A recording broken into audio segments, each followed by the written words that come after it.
So as I suspected, somebody put a live round in the gun. The idea that someone put a live bullet in the gun was not even in reality. Hello and welcome to True Crime Rocket Science, the most authentic voice in true crime. We are now going to look at three separate incidents where it looks like Baldwin seriously contradicts himself in three very important and also serious areas.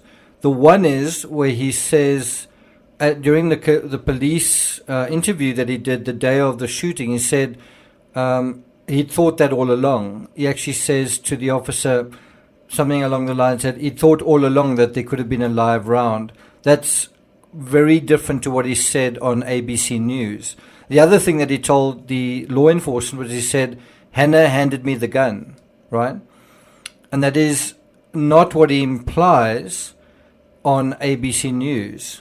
When the commentator says, Dave Halls gave you the gun, Baldwin doesn't sort of correct him. And then the third area, which I think is really the most serious, is he role plays how he's drawing the gun and the moment that the gun goes off. And during the police interview, he role plays almost like in one motion, him rapidly drawing the gun, right? Him doing a fast cross draw. And at the end of that motion, the gun goes off. That is totally different to how he presents it on ABC News, where he sort of has his hand stretched out in front of him. Again, he's also demonstrating. It's not just words, it's words and actions. And he basically shows how he's got the gun in front of him, and all he's doing is he's pointing it down slightly and pointing it this way and whatever. And then he says he let go of the hammer and the gun goes off. That's again a totally different statement to the statements that is already made. So what I'm going to do is I'm going to juxtapose these six statements, right?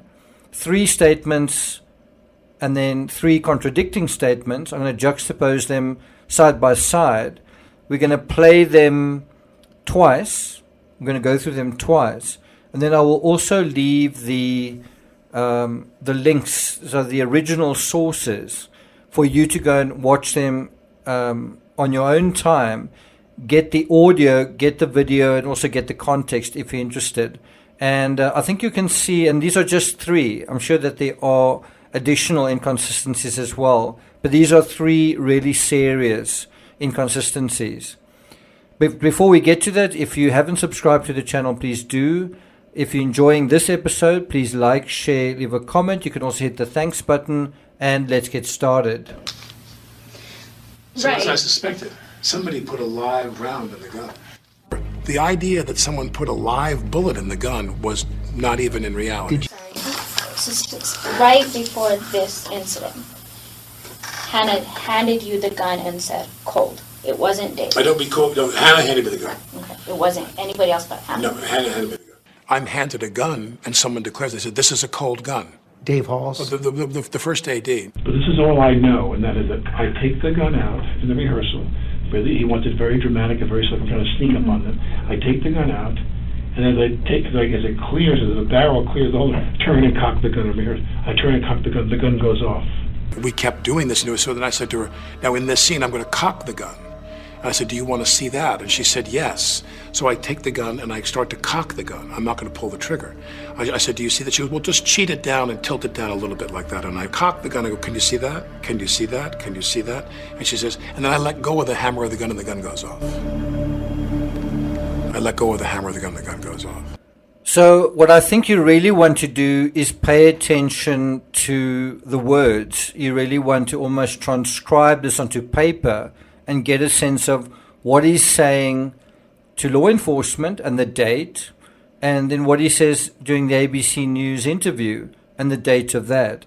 And then, is it different in a materially significant way, and I guess also a legally significant way, right? And then see what you have. And so I think the one aspect is you want to look at the semantics, the words, the statements. And then the other, as I said, you really want to look at how he's demonstrating, because he is an actor, he's acting. he's showing, he's performing, he's giving a sense in terms of his movements, what he was doing. And then one can look at that as well, not only what he's doing, what he's showing he's doing, but one can take that and juxtapose it to what he was showing he was doing during the police interview, because we've got video of both, and then say, well, is there a inconsistency there? And if there is, what are we actually talking about? So let's listen to it again and see if you give a rating out of 3. If you think one of them has got merit, one of these arguments has got merit as a serious issue that maybe a prosecutor might bring up, then you give it a 1. If you think there are two of these 3 incidents that are highlighted are significant, put a 2. And if you think that all 3 are extremely serious issues in a potential legal situation, put a 3. And I'd be interested to see what most of you say. Obviously, if you don't think any of them have any merit, you can put a 0. Okay, so let's listen again. So as I suspected, somebody put a live round in the gun. The idea that someone put a live bullet in the gun was not even in reality. Right before this incident, Hannah handed you the gun and said, cold. It wasn't Dave. I don't be cold. No, Hannah handed me the gun. Okay. It wasn't anybody else but Hannah. No, Hannah handed me the gun. I'm handed a gun, and someone declares, they said, this is a cold gun. Dave Halls. The first AD. But this is all I know, and that is that I take the gun out in the rehearsal. Really, he wanted very dramatic and very sort of kind of sneak up on them. I take the gun out, and as I take, as it clears, as the barrel clears the hole, I turn and cock the gun in the rehearsal. I turn and cock the gun goes off. We kept doing this, so then I said to her, now in this scene, I'm going to cock the gun. And I said, do you want to see that? And she said, yes. So I take the gun and I start to cock the gun. I'm not going to pull the trigger. I said, do you see that? She goes, well, just cheat it down and tilt it down a little bit like that. And I cock the gun. I go, can you see that? Can you see that? Can you see that? And she says, and then I let go of the hammer of the gun and the gun goes off. I let go of the hammer of the gun and the gun goes off. There is also something else I want to draw your attention to, and that is when the crime scene photographer took photos of Baldwin on set, you saw kind of reddish brown, smudgy marks on his sleeves.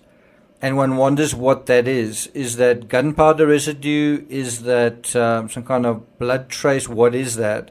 And then also he's actually got what appears to be blood on his boot, on the top of the boot dripping down, and then also it looks like something liquid on the top of his boot, on the shoe section.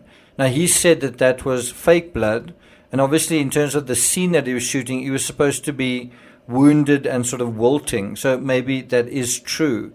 But it does make one wonder, was that gunpowder residue on his sleeves, and if so, shouldn't he have known, like immediately, based on the just on how a discharge like that works?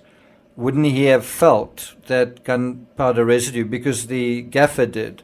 Anyway, I hope you found the analysis here interesting. As I say, head to the description and you can watch the 6 different videos at the very timestamps that they occur, juxtaposed one by one, and see what you think. Thank you for listening, and I'll see you guys next time.